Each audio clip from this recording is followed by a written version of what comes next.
You're listening to the Options Insider Radio Network, the home of the Options Podcast. For more quality options programs, visit theoptionsinsider.com or search for Options Insider Radio Network in your podcast provider of choice. Listeners can also access all of our programming through our mobile app available in the iTunes and Google Play stores. Select programs are also available via live stream at mixlr.com/options-insider. That's mixlr.com/options-insider. Don't forget to follow along with your favorite programs and submit your own questions for the hosts at twitter.com/options, stocktwits.com/options, facebook.com/theoptionsinsider, or via questions at theoptionsinsider.com.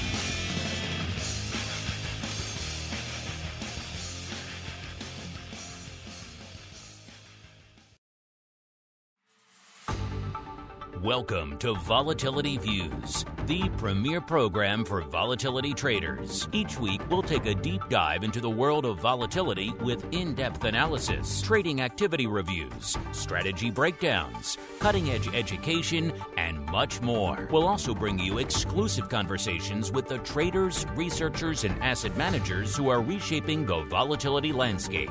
If it involves volatility, then you'll find it on Volatility Views. And now, it's time to take a deep dive into the world of volatility. It's time for Volatility Views.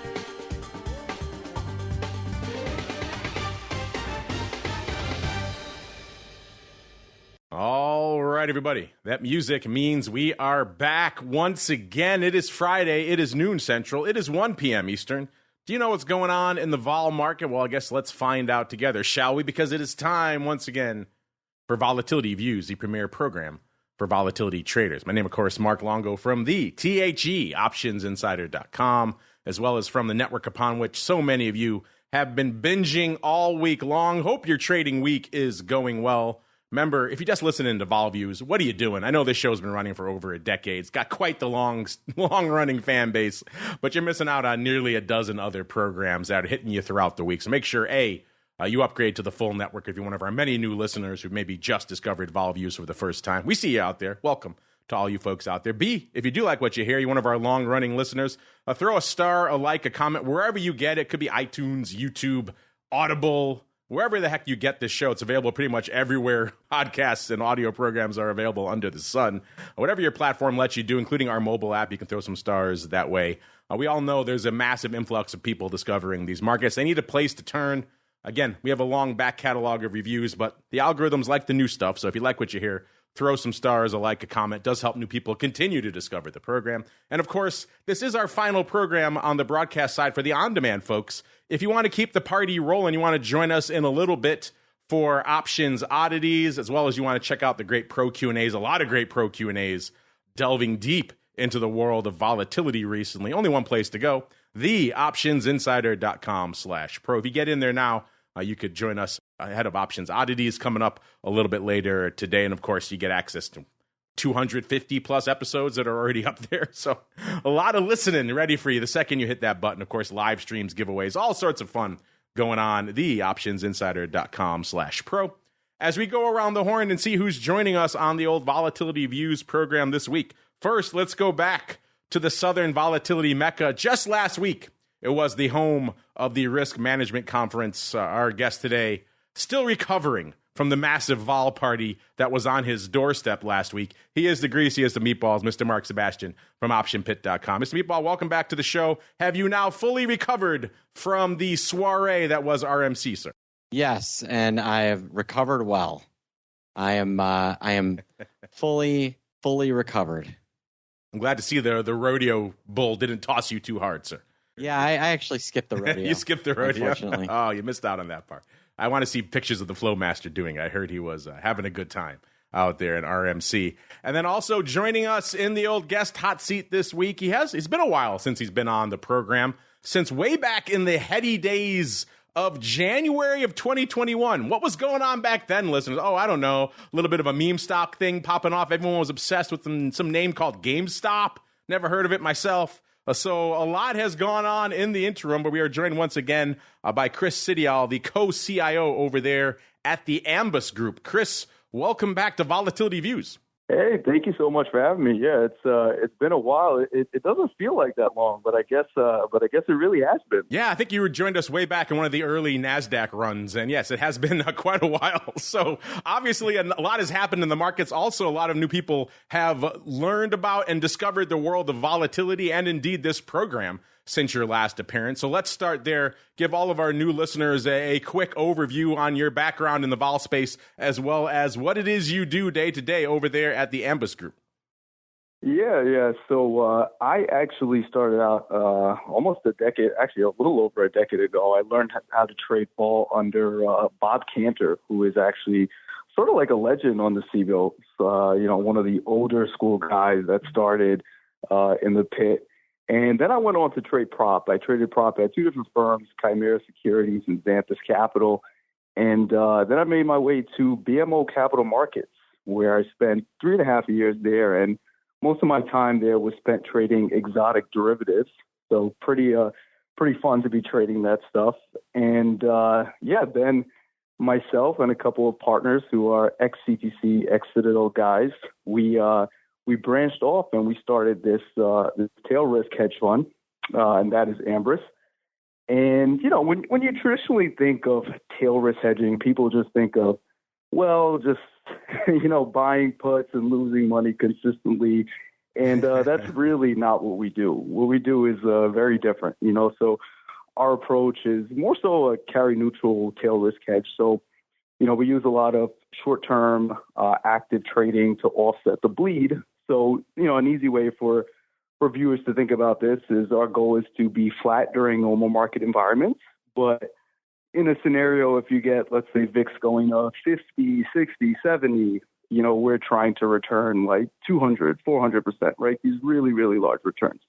And really, when you think of this, it's really a long convexity book. And people come to us because it's a pretty effective way to hedge off the other side of their portfolio. So we have, investors that are vol traders. We have investors that are foundations, fund of funds, family offices, right? So it's a very niche area of the market, but we are the odd tail risk guys. I love talking tail risk. I mean, I've lost count really of how many guests have come on the network over the years who all have a different way of talking about tail risk. You ask 10 different options traders, what is tail risk hedging? And you might get 10 different answers. I had one guy come on, I remember years ago, pitching a tail risk fund. And his notion of a tail risk fund was, I think, 95, maybe 99% cash, and then the rest of the allocation in out of the money calls in the SPX. And that to him was a tail risk fund. And I was like, really? That's tail risk, huh? But yeah, it's such a subjective term. What does it mean? It's not just buying teeny puts and letting the dice fly. It's almost anything in between I've heard described as tail risk. So yes, a very fascinating area. I'm sure we'll get into it some more as we keep on rolling right on into the volatility review.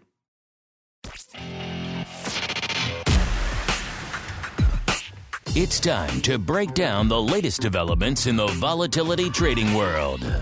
It's time for the Volatility Review.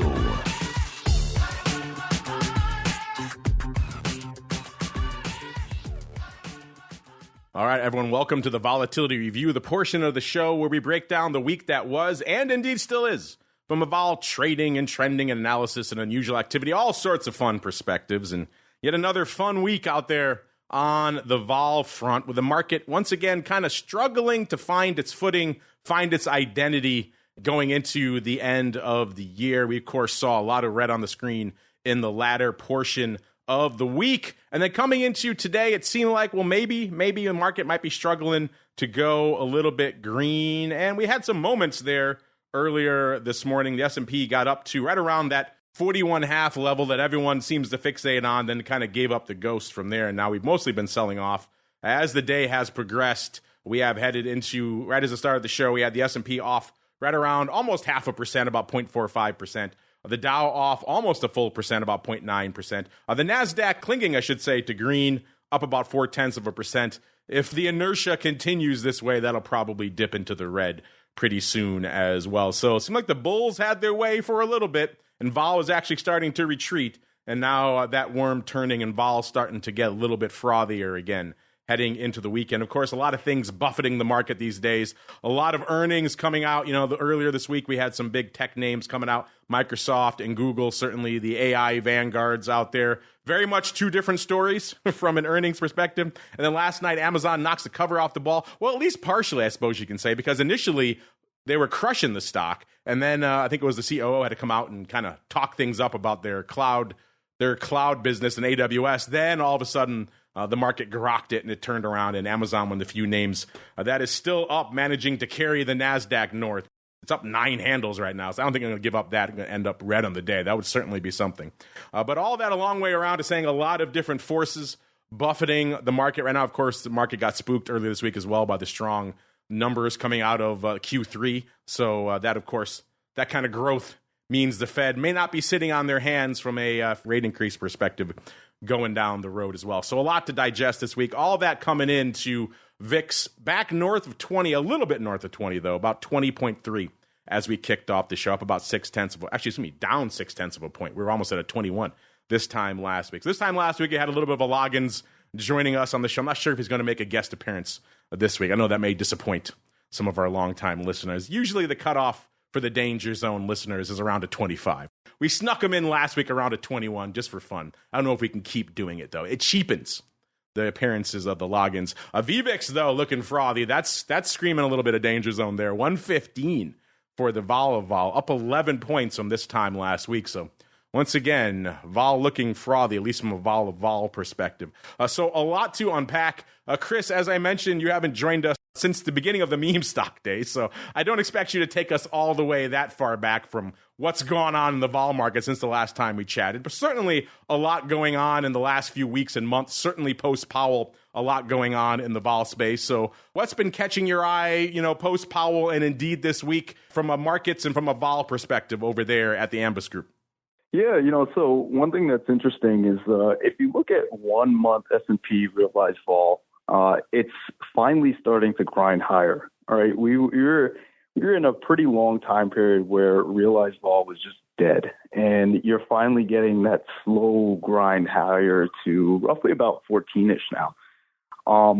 The second thing that I think is interesting is that, if you look at tails and you look at the vol locally and tails outright, for the first time in a really long time, they have a slight bid. SKEW doesn't really tell you the full picture as to how the market is thinking about risk, but locally in the tails, they're holding a little bit of a bid, right? They're not really exploding or anything like that, but you're finally getting a little bit of stickiness there. The other thing is that in order to keep vol sticky here and really float around, the market is going to need a little bit of a catalyst to push it through. It's going to be tough to keep vol elevated at these levels without some sort of a headline to really get people, going. And I think the conversation that has really been floating around is, well, look at how wide that VRP is. If you look at something like, let's say, VIX to 1 month S&P realized, and you look at that over the last, let's say, 7 years, that's in the higher range. That's in the 85 percentile range, right? So people are like, well, that VRP is quite wide. But it's important to note that the VRP doesn't really state directionality.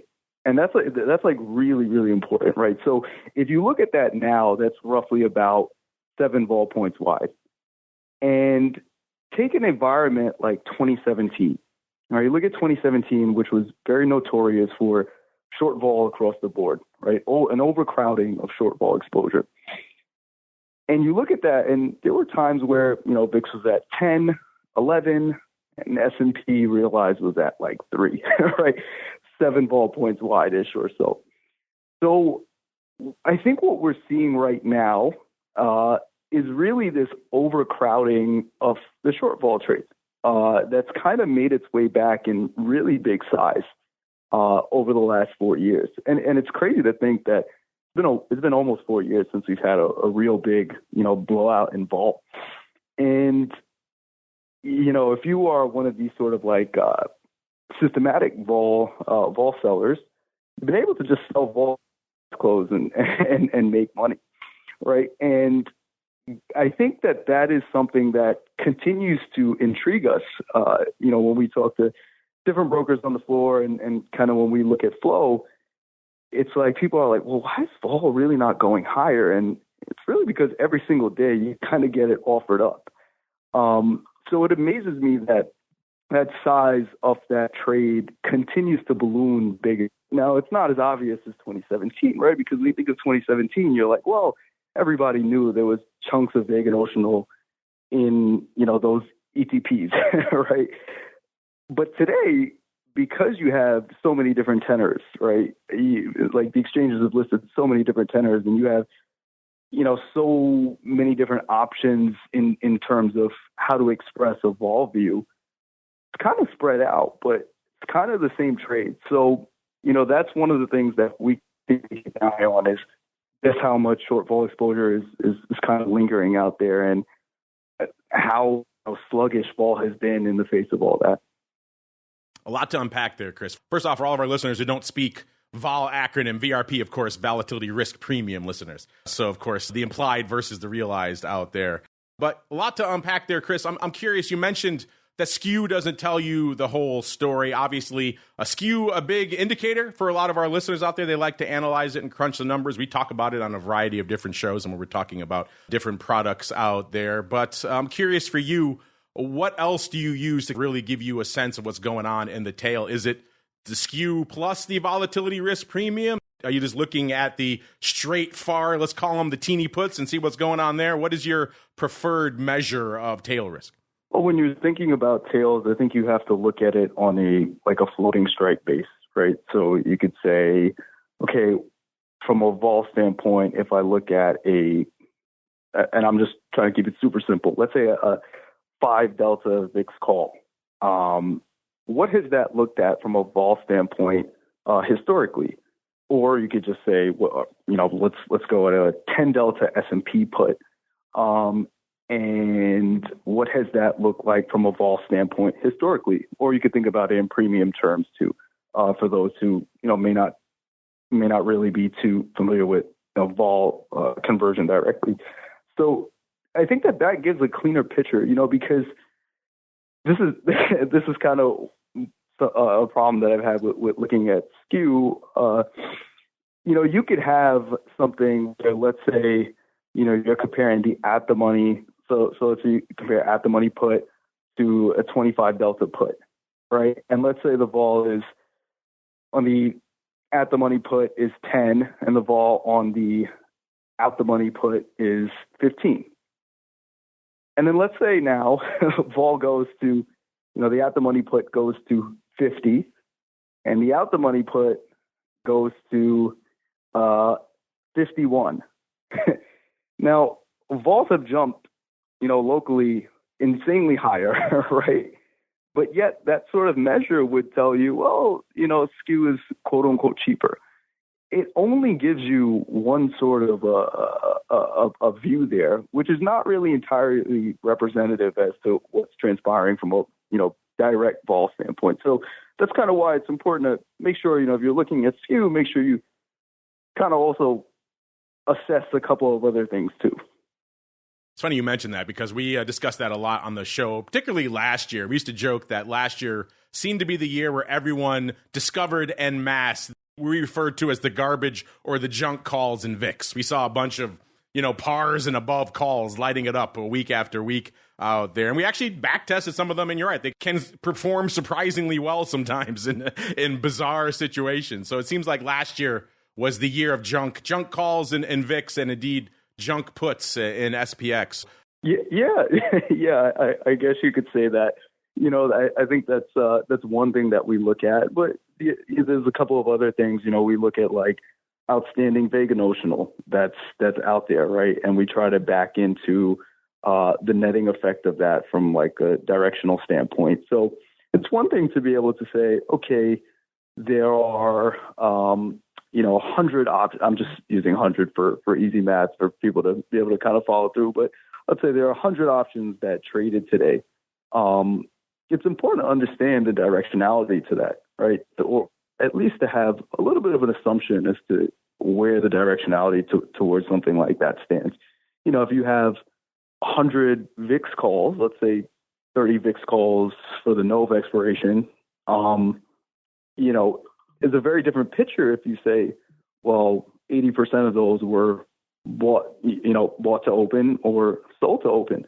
And we try to do sort of, like positional modeling that's based on things like that, because that kind of gives you an idea as to what the vol landscape is currently doing from a positioning standpoint. Also, I know this may not really be as helpful for some of our retail listeners, but kind of being in contact with some of the brokers, when they shop across trades, it kind of gives you an idea to know, what really is going on out there. So if, we wake up and, we get in front of screens and we have brokers shopping around, let's say 10 orders to sell a ton of SPX puts, well, it's going to give us a little bit of a directionality. People are probably selling vol this morning, or vice versa, right? People are looking up, that, well, vol is a better bid. So it's things like that we kind of look at when we're looking at the vol landscape. Always good to get the shows. That's why we're here, listeners. We try to give you the show every week here on Friday. Mr. Meatball, a lot to unpack there. First off, do you agree with Chris's comments that SKEW maybe not giving you the whole picture out there, what's going on from a tail risk perspective in particular? And then B, sir, what is catching your eye out there in yet another volatile week for the markets? Yeah, well, one of the things that I think has changed SKEW is the zero GTE phenomenon, right? You don't need to worry about, long-term crash protection, because you can just go in and buy, the market just flipped 30 handles. I'm just going to go in and buy a couple of cheap puts for today, and then if the market really gets away from us, I'm protected. And the other thing, SKEW doesn't really tell us the whole story, because it just, those far out of the money puts have not, traders come in and try and sell that. And when vol goes up, the bid for those out of the money options does actually go up, but at the money vol increases so much that it looks like SKEW is flattening, when in fact it's the whole curve moving up, and maybe just that at the money, because it's got more vega, is picking up more. So I'm with him. I think he's hit the nail on the head. And what was catching your eye out there in another turbulent week in the market, sir? Well, they tried to rally things today, and now we're down. We have been down all week. VIX is starting to get a little frothy here. This spread between realized and implied, I don't know how long they can hold it up. I'd love your guys' opinion on this, but the VIX futures are, the VIX is 21. VIX futures are backward, and SPX realized volatility over the last 10 days is 14, and over the last 20, 13.68. That you could drive a Peterbilt through that hole. It's got to close at some point. And, is it going to be vol collapsing, or is it going to be a multi-standard deviation event that justifies vol where it is? Well, Chris, you mentioned you're a big fan of the VRP, as you call it out there. So as Mark is curious, I'm kind of curious as well. Do you think we can maintain these levels for a while, or do we need some other massive event to really turn things around? No, I kind of think that you need a catalyst. There's a lot that's floating out there from a macro standpoint, right? But one thing about vol is that, or especially in this environment, because this spot vol beta has changed tremendously over the last 2 years, right? And what you see is vol could be much more reactive to the upside and much more reactive to the downside. That's why you get those really, fast VIX crushes as well. And the important thing for people to understand is really to get vol moving to the upside, you need the market to grab onto a catalyst, whether it's something like, the market believes, and it's not going to be inflation. I think that's the important thing for viewers to kind of, get out of their heads. It won't be, inflation. Maybe there could be something like, Fed raising rates may cause a knock-on effect from, somebody being forced to deleverage positioning that lead to equities sliding lower, right? It could be something like that, but outright inflation going higher, the market is kind of normalized its reaction to that, right? So I'm not saying the market can't go lower on that, but you're not going to get VIX going up 40 or something like that on, in inflation, slowly creeping up. So I think it really needs to be a catalyst that the market grabs onto to be able to keep vol elevated. But the thing that I would say, historically, when you have looked at where things get dangerous, they're roughly around this type of VIX level, because sort of what you get is more so like an overconfidence. And I think an easy way for viewers to think about this is almost when you think of the behavioral reaction that goes on in short squeezes, right? Just forget vol and think about like a short squeeze in general, right? You'll get a stock that will go up and then it will kind of float around and people will say, oh, this is too high up, right? And it'll kind of stick around and grind around. And this is what you kind of call like collecting, right? So it goes up, it collects, it traps people, and then it takes a huge leg higher that is really led from people sort of deleveraging, their shorts exposure. And you can think about vol in sort of the same way, where it's like it goes higher, people have been rewarded, for a couple of years, just being able to sell vol blindly. They'll come in, vol will stay sticky. They'll be like, this should go down. And then as it goes higher and higher and higher, you get one guy that kind of pukes up exposure, and then everybody's like, whoa, exit doors at the same time. So I know, that's kind of a lot, but I do think you need a catalyst to keep vol to stay up higher. And I think if you do get that catalyst, you'll see vol react much more strongly than people are kind of thinking and can react, right? You have people that are sort of in the camp that like VIX is dead, because they don't really understand mechanically how, VIX gets priced. So that's kind of my long-winded answer there. Well, you mentioned 2018 earlier. You're right. We are a long way removed from Volmageddon, so people have a short-term memory sometimes in the vol space. They forget what VIX can do to the upside. But we know maybe we're even guilty of that on this show. We have lamented many times, just recently even, how whenever we get any sort of VIX upside, it is for the most part very short-lived. So a lot of our listeners, a lot of the traders, a lot of the guests on the show, whenever they have any VIX upside, you have to unload it very quickly. The amount of time to capture that alpha to the upside is very short. So a lot of people have that baked into their brains as well. They get any sort of VIX movement to the upside, and they're dumping their calls wholesale. They're not sitting around waiting for VIX to move, let's say north of 30. So yeah, a lot to unpack there. Speaking of things to unpack and talking about the term structure earlier, let's get out there to the vol futures right now. And again, things very fluid in the market. When we kicked off the show, listeners, we had the futures out there actually still down slightly. The no future coming into the start of the show was down about 1/4 point from where it was this time last week, and the D's future down about a similar level, down about 1/4 point. If I re-rack those right now, listeners, almost halfway into the show, actually about a little over halfway into the show now, we are seeing obviously that the dark side continuing out there on the street, so vol getting a little bit frothier. Those futures have swung about 3/4 point or so to the upside now. So again, a little bit frothier, a little bit more juice out there on the term structure front.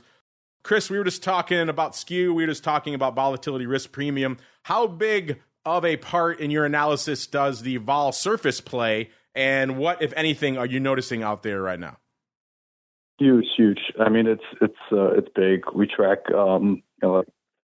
we track everything from the VIX futures term structure to the SVIX surface, single stock surface, and it's everything in U.S. equity market related. We're looking at different term structures from a relative value standpoint to just understand what the market is saying.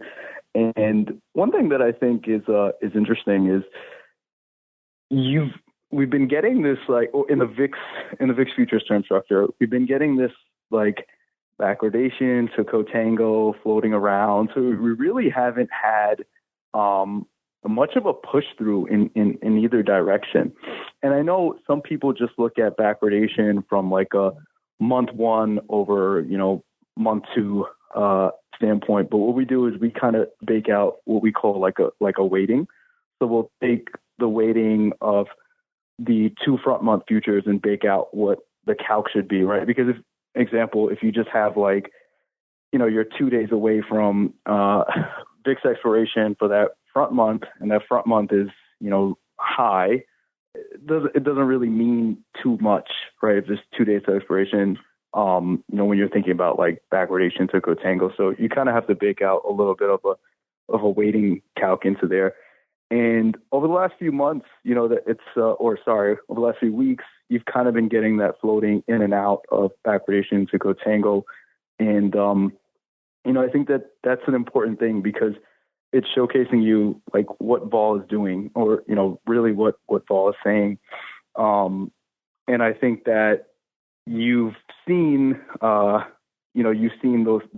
sort of crowd, the short vol crowd kind of make its way back in a couple of times where it normalized and then, kind of came back, pushed its way into backwardation. So these are sort of signals that are firing off, I guess you would say, to maybe warning signals.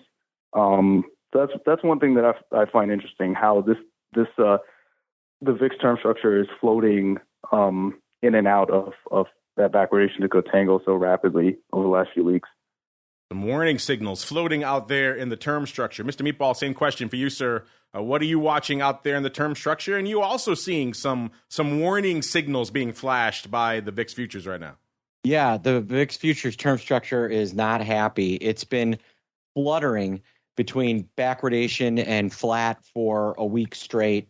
VIX is now over 21.25. The November futures trading above December. The last kind of shoe to drop is if December can rally over Jan. There's still a nice 65 basis point spread there. But today looks like another nice ramp in vol. Wouldn't be surprised to see the November future break 21 at some point today. The Dow's now down 1%. And people are running for the exits into the weekend right now all of a sudden. That'll be the question. Can Amazon keep the rest of the market afloat? That's a lot for one name to do out there right now. As we keep on rolling, let's get on out to the land of VIX options. And, might surprise you listeners, we've been talking about how much paper going up in VIX land for the last couple of weeks. This time last week, the ADV out in VIX land was right around 950,000, so threatening 1 million contracts a day in VIX. If you've been listening to this show for a long time, that's probably not a sustainable level. It takes a lot to put up roughly 1 million contracts a day in VIX. You need a lot of other things going on to really drive that engine. And that was the case this week, retreating off that a little bit, coming down about 40,000 contracts, right around 906,000. Still, obviously, a heck of a lot of paper out there in VIX land. But this week, a little bit lighter. Maybe also goes to show you the fact we've seen many times with VIX when, the first week when you see those shocks out there, you see a lot of paper as a result. Second, third week, once the market's been swinging for a little bit, those next moves not quite as shocking, not quite as big from a volume perspective. That's pretty much what we're seeing play out right now. VIX today, even though we are in the middle of what looks to be yet another whipsaw out there, VIX not really responding, at least so far. 389,000 contracts on the tape. That'd be a lot for July when the ADV was fairly anemic. These days, when we're north of 900K, not as much. The ADV, like we said, also coming down in the wrong direction. Let's look at the top 10 size positions. What's open for size in VIX options right now? Let's all find out together, shall we? Once again, there are only 2 puts to be found in the top 10. So if you're coming to us looking for a whole bunch of put paper, you come to the wrong show, and you have come to the wrong show for many months now because there's no puts to be found in VIX land, at least not for size. Number 10, 198,000 of the D's 25s. That kicks us off, listeners. Number 9, 211,000 But we're already back at it. The March 47 halves. They didn't wait long at all this week, listeners, for the fun strikes to start sneaking in there. Number 8, 213,000 of the Jan 45. So keeping the party rolling into January. And then number 7, the first of 2 puts in our top 10. 214,000 of the Nov 19 puts. A, dare I say it, normal strike out there. Number 6, 235,000 of the D's 45. So right back at it, listeners. Number 5, 241,000 of the Nov 47 halves. I was joking about this last week, but this is starting to get the whiff of it, the air about it. Some of the quote-unquote garbage paper that I was joking with KRIS about earlier in the show. We saw so much of it last year. We haven't really seen a ton of upside percolating into VIX, at least not this kind of upside, in a little while. So kind of interesting to seeing what's dominating the OI in VIX options right now. Again, number 6, 235,000 of the D's 45s. Number 5, 241,000 of the Nov 47 halves. We're all over the place, listeners. Number 4, 242,000 of the Jan 47 halves. Number 3, our second and final put in the top 10, 280,000 of the Nov 17 puts. I know a lot of you were playing around that 17 put strike earlier, so a lot of interest in that one. Number 2, 319,000 of the D's 40s, 4Os. And the number 1 size position in VIX options right now looks like the other half of the vertical, listeners, about 320,000 of the D's 35 calls. So once again, a lot of, shall we say, optimistic, outlandish, call it what you will, upside dominating the top 10. KRIS, it's not quite as dramatic as we saw last year when VIX was hanging out in the 30s and we saw par and above strikes dominating our top 10 in the VIX options size positions list. But it's been a little while since we've seen this much upside dominating the top 10 out there in VIX land. What do you think? Are we starting to potentially move back into another regime when the garbage calls are dominating the tape, sir? I think we're going to need to get a little more fear or panic, or a little more of a move in vol to really get people to start reaching for that type of exposure. I think it's kind of hard to get that at like a 20 VIX, but usually when you get that repricing and vol starts moving, you get that sort of reach for the real wingy stuff. As of right now, I think the market just continues to discount the chance of a short-term crash. I mean, if you look at VIX futures, Nov and D's kind of, they kind of express that view because they're both so into the ground when compared to, Jan, Feb, and the rest of the term structure. So I think we're going to need a little more fear and panic before we start getting a reach to that type of tail stuff. So what you're telling me, if I can read between the lines here, is that you guys at AMBRUS Group are not long 211,000 of the March 47 halves. That isn't you? No. But I do have a funny story for you. I do have a funny story. Maybe we could get it before the. Go for it. I always like a good funny story to cheer us up. Okay. So, so I think you guys will get a kick out of this one. So, for I think it was maybe 2 months ago. Remember, you guys were talking about an SVIX call buyer. Remember these like weird like the SEP 35s? That one? Yes, that is the one. So, surprise. I guess legally we can talk about this because it's awesome. That was you guys? You were the ones. We were making fun of that. In fact, our listeners loved it. They were writing in for months ahead of time saying, who could possibly be buying these 35s? I thank you because it made for a lot of great fodder for our show, sir. Our listeners ate that up. Yeah. So I think it would be cool to explain, kind of why we had that. So really, when you're running, a book like our book, you think about slide risk, right? But then also you think about slide risk from like an opportunity standpoint. And one of the strats that we run are really around trading, the VIX term structure. And there are times where SVIX will trade off of NAV, right? So pretty much, you pretty much you could replicate, the same amount of vega that you could get in trading the VIX futures by trading SVIX. And really where we took that was, we expressed those calls was because if SVIX continued to go higher as we scaled our position lower, right, we didn't want to miss out on the quote unquote opportunity cost as to where the whole notional exposure should be in our portfolio. So that was sort of like a offsetter, just in case vol continued to go into the dirt. And we priced it out and we were like, SVIX could probably get to this range if this vol crush continues. So I listened to the show. Andrew and I consider friends. So I remember listening to the show and saying to myself, that's funny because that's us. Oh, that's hilarious. That's fantastic. That is hilarious. Our listeners are going to, and I will say in your defense, you almost got there. You got a couple of handles away. Our listeners started writing in. They were tracking that trade even more than us. They were saying, oh, these SEP 35s are going to be in play. I can't believe it. I think when you put them on, wasn't SVIX around 13, something like that? No, I don't think it was 13. It was high. It was higher than 13.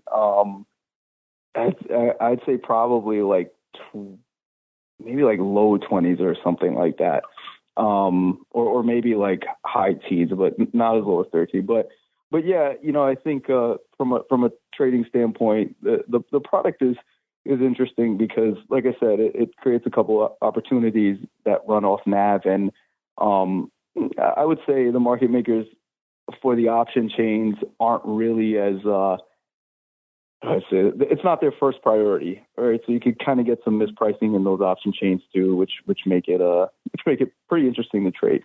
Not really the best from a liquidity standpoint, but opportunistic, I would say. So yeah, that's kind of what that was about.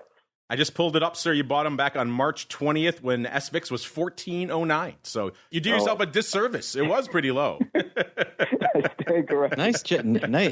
I forget. Did you guys sell those or did you went on the other side? No. They just died on out. Like I said, it was more so to cover off, the slide risk opportunity costs, if the vol crush continued to go as we scaled out of one of our other positions. So that's what that was kind of about. But I know you didn't need them, but towards the end, we shifted from rooting against them to rooting for them, just because they were the little underdog that could. When you put them on at SVIX at 14, I have to respect when SVIX is a 31 or 32 and these 35s are suddenly in contention. Well, that's tail risk trading, right? That's how it goes. You bet one to kind of make 100, and the market presents some opportunities sometimes. Sometimes they kind of die on out. Well, allow me, on behalf of all of our listeners, to thank you for providing us with fodder since March to discuss here on that show. Let us know next time you want to do some crazy, outlandish vol trades, because we'll be sure to discuss them at length here on the show, which is always fun. I wish I had a ton of outlandish vol trades to talk about in VIX right now, listeners, but we are kind of coming up against it, and it wasn't the most rock'em sock'em of weeks. The big 2 days, I'll just hit those two. Wednesday, 866,000 contracts on the tape. The big dog on Wednesday, our old favorites, the NOV 17 puts, 91,000 of those going up, so interest there, followed by 90,000 of the DEES 19 calls, 81,000 for number 3 of the DEES 19 puts. Number 4, 54,000 of the NOV 19 calls, so we're kind of all over the place here. And number 5, 46,000 of the NOV 20s.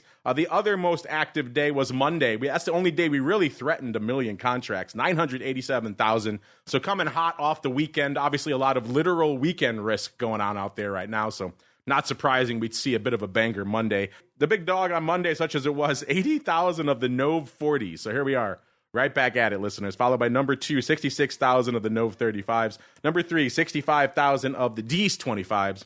Number 4, 63,000 as well of the DEES 32s. Looks like some vertical action going up there as well. And number 5, 40,000 of the Feb 40s. Interesting stuff. Mr. Meatball, really quickly, any big prints in VIX options catch your eye this week, sir?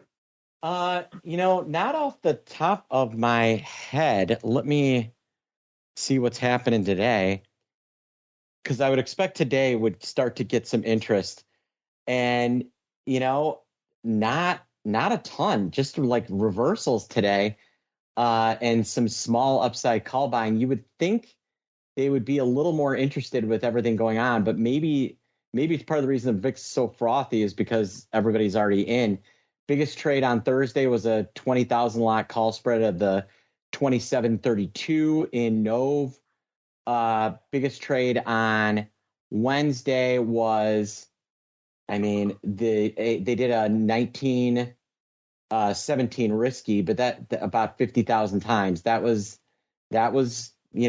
bullish. And they bought the on Tuesday, you had 10,000 of your Feb 90s going up, and somebody did buy 26,000 of the Jan 40s on Tuesday. Monday, again, biggest trade. That Monday was our biggest active day.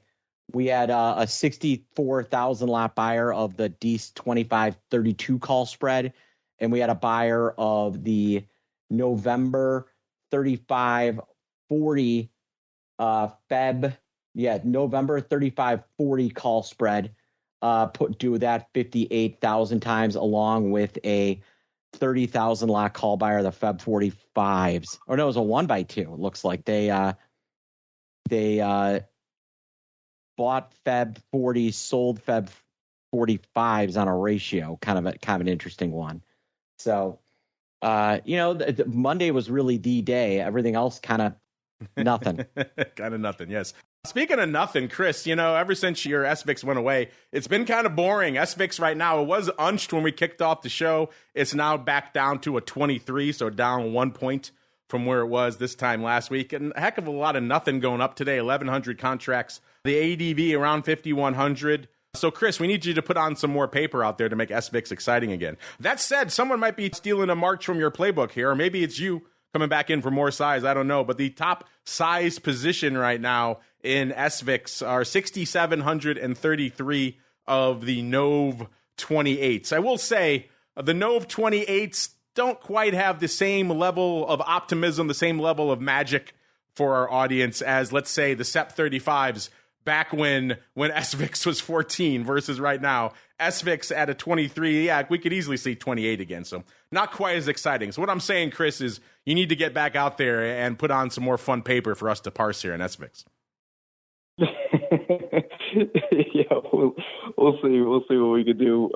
But yeah, no, SVIX has been quite an interesting product. Like I said, if you're trading these ETPs, you really could just be trading the futures. But I think the ETPs offer something interesting, from like a math perspective, and then also accessibility, and then the option chains are pretty fun to trade. So yeah, SVIX is a good product. I mean, it's been absolutely demolished. I think it got from like 33-ish to all the way down to like 22-ish, wherever it's at today, 23-ish. But yeah, enjoying that product. Well, since we're talking about SVIX, we have to talk about the top story that in the world of vol the last few weeks, which is its sister product out there, which is UVIX. Man, what a beast. What a beast out there just since this post-reverse split. I know you mentioned you trade SVIX. I'm curious, Chris, you had to be watching just the monstrosity that is UVIX post-reverse split. What are your thoughts on this new monster that has gone from languishing around $2 to now whipping around 7 handles at a clip around $40, Chris? Yeah, I think it's fun. We don't really trade that one, but I do think that one is fun. It's the closest thing it's the closest thing I guess we're going to get to TVIX, right? I mean, I remember TVIX was a complete beast. That thing during COVID was raging. So it's definitely a fun product. I do question if they should have reverse split it higher because the bearish drag is going to destroy that, and then obviously the roll down is going to destroy that. So I do question if they're probably going to have to reverse split it again in well, probably not 2 months, but probably, maybe sometime by June or something like that, they'll have to reverse split it again. It's got a positive carry now. Yeah, so it's looking juicy. This thing could be off to the races. We may be saying they reverse split it too much if vol goes up, if vol keeps going. That's what I was about to say, because I had the same thought as you, Chris. When they first announced 10 for 1, I was like, I really would have liked 15 or 20 to 1. And then all of a sudden we got a UVIX of a 40 handle. And I was thinking maybe I should have been careful what I wished for, because I don't know if anyone was prepared for this monstrosity to be unleashed upon the market. In fact, our listeners are getting in on it. We have one of our pro members here, Ravi Brewster. He chimed in earlier this week saying someone brought the heat 4,022 times today in UVIX. They bought the OC 39 calls expiring today, and they said the beast has been unleashed. So yeah, if they are, I'll have to go look and see if those are still open.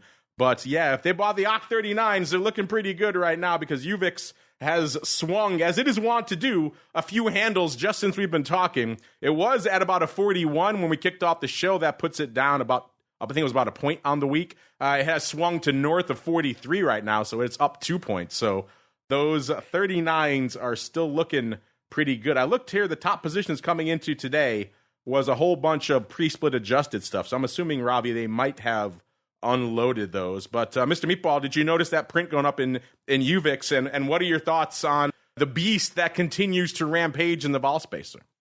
I mean, this thing is a beast. And if you like trading implied volatility, you've got to be all over this thing. Just today, I mean, look at the swing this thing has had, Mark. This thing was $37. It's now $44. Just as an FYI, vol is off to the races. I'm excited. I don't know how close you're going to be, who's got what, but man, this thing can swing. I mean, the average in the since the reverse split, it has had a day where it went from 31 to all the way up to 41. It's had a day it went from 36 to 42. It had a day it went from 46 down to 37, 36 up to 42, and then today 37 up to 44. So this thing is a flyer. It is a absolute beast to trade. Yeah, I might have to rescind my wish for a 15 or 20x reverse split. I don't know if the delicate constitution of our listeners can handle a 60 handle in UVIX. I don't know if the world is ready for that. And speaking of our guesses, sir, I think it's that time. It is time for the crystal ball. It's time to peer into the future and reveal what the volatility gods hold in store. It's time to look into the crystal ball. Oh, we are whipsawing all over the place, listeners. Crystal ball time, and right now, as I just ran VIX, we are at a 2163, so it is looking frothy. And guess what, listeners? I was at a 21 double, a 2155, so I am exactly 0.08 away. So my goodness, that gives me yet another bullseye. I will take it, especially if VIX getting a little bit frothier. You know, when it's hanging out in the 12 to 14, 15 range, a little bit easier to get a bullseye, obviously. Now that we're getting a little bit juicier, these are getting harder to come by. So I will definitely take my bullseye. I thought I was kind of optimistic. Then I heard Rich Excel's guest last week on the show. He was at a 27.72. So he blew my optimism for vol out of the water. Thankfully, that did not come to pass. I don't know if the world's ready for a 28, almost a 30 handle VIX again so soon. And then Mr. Meatball, your palindromic nonsense, you were fading the heck out of vol at an 1881. So no joy for you. Our producers servicing some of the closest guesses from our listeners. You know, we got 24 handles, got a bunch of 22 handles. Some of you were close. Frank, if we had waited, if this segment was a little bit later, you might have won here. We also had Paul Panis, I think. He was a little bit north, 22.25. Again, if this segment was a little bit later, both of you folks might have been in the running as well. The rest of you, Queen, you're a little bit low this week, 21.20. So unfortunately, no joy for you. Producers will go through all of those, listeners. And if there are any other bullseyes out there, we'll be sure to follow up with your fabulous prizes. All right, I get a bullseye. That means I get to go last. I'm going to choose to go last this week. So, Chris, as our guest, You get the joy, the dubious honor of going first. What do you feel for this time next week from a vol perspective, sir? Yeah, from a vol perspective, this time next week it's interesting because we got some interesting data that's coming out, and then you also got Fed next week, and then you got end of month. So you're baking in a couple of things there. I'm going to say vol moves higher, but then settles back lower. So I'm going to go with 21 VIX. I know we're over that right now, but I think where we're at the exact same time next week, I think vol would have went higher, but then kind of came back lower. So I'm going to go VIX 21. Final answer. That's the challenge. It's a moving target. Where is VIX going to be right at this time next week? Not at the close, not in the morning. There's been many times, Chris, where I've been right in the morning and then wrong by the time the show comes on and vice versa. So it's a fickle mistress, but a 21 even. All right. I see what you're putting down there. 21 handle worked well for me this week. Mr. Meatball, same question for you, sir. What are you feeling for this time next week? I mean, based on the price action today, the way things are, we do have Fed speak next week, and we'll have non-farm payrolls out by then, which could throw a wrench in the VIX either way. But let's go crazy. What was it? He said 21 even? 21 even. Mark, you're going to love this one. 22-22. Going a little bit juicier. Interesting. Super palindromic. An easy palindrome to put together. And it's also an anagram. Yes, you're right, it is. So there we go, 22-20. Now you're feeling juicy. I was actually about to write down, as you were saying that, I'm feeling a little bit frothier, listeners. I'm going to say 23-25. That's the highest I've been in quite some time in my crystal ball, listeners. So I'm feeling a little bit of juice, a little bit of froth. So that's your market for this week. 21 to the dark side for Chris. 22-22 in the middle for the Meatball. I'm taking the top spot. I'm playing the Russell Rhodes role this week. 23 1/4. Unfortunately, that music means we come to the end of another epic sojourn in the world of vol. If you're listening on the on-demand side, that will conclude your broadcast week with us. So thank you for joining us. I will be back in about an hour to break down the entire week from an unusual activity perspective. Our buddy, the options guy, Mr. Brian Overby, will be joining us there to help me break down all the crazy paper we have going up. I'm sure he's got some fun trades in his back pocket he wants to talk about as well. So if you're on the pro side, stay tuned for that. Should be a fun time. Of course, if you're not on the pro side, what are you doing? TheOptionsInsider.com/pro. You join up there, and then your broadcast week doesn't have to end with volatility views. A lot of great fun waiting for you. And Mr. Chris, great job on the show today. I'm glad you have finally had the chance to reveal yourself as the owner of the hotly debated SEP 35s. And if folks are intrigued, they want to check out what you're cooking up in the land of the AMBRUS group, where should they go? What should they do? Yeah, they could go to www.ambrusgroup.com, or you guys could follow me on Twitter at KSIDIII. I'm quite easy to find. There you go. Give them a follow on the old Twitter machine out there, the X, whatever they call it these days. And Mr. Meatball, same question for you, sir. Where should folks go if they want more volatility goodness in their life? Go to optionpit.com. I'm about to break down what's happening in the markets as soon as we're done here and going to be putting that out. So you don't want to miss it. All right, don't want to miss it indeed. Optionpit.com. Speaking of missing things, I'm checking the chat now. A lot of 22 handles coming in from our pro listeners listening live. 22-20. Oh, Queen's at a 22 handle, 22-30. So she's usually pretty prescient. Nichols also 22 handle. Frank 22 handle. A lot of 22 handles flying fast and furious. So it seems like a lot of our listeners are feeling a little bit more froth coming into next week. Remember, listeners, if you're listening after the fact, get your crystal ball predictions in today. Doesn't count if you're putting them in later on this week or next week. That's not fair to everybody. So get them in today. You can guess VIX with the rest of us. And hey, if you come within 1/10 of a point, you too can win fabulous prize. It's just a fun time being had by all. That is going to do it for us today on the On Demand Network. Thank you for joining us throughout the week. Back again for all you pro folks in a little bit for Options Oddities. Then back again on Monday, of course, for everybody with a little bit of the old option block and the crypto rundown all the way through to next Friday, another episode of Volatility Views. Stay safe out there, everybody. You're listening to the Options Insider Radio Network, the home of the Options Podcast. For more quality options programs, visit theoptionsinsider.com or search for Options Insider Radio Network in your podcast provider of choice. Listeners can also access all of our programming through our mobile app available in the iTunes and Google Play stores. Select programs are also available via live stream at mixlr.com/options-insider. That's mixlr.com/options-insider. Don't forget to follow along with your favorite programs and submit your own questions for the hosts at twitter.com/options, stocktwits.com/options, facebook.com/theoptionsinsider, or via questions at theoptionsinsider.com.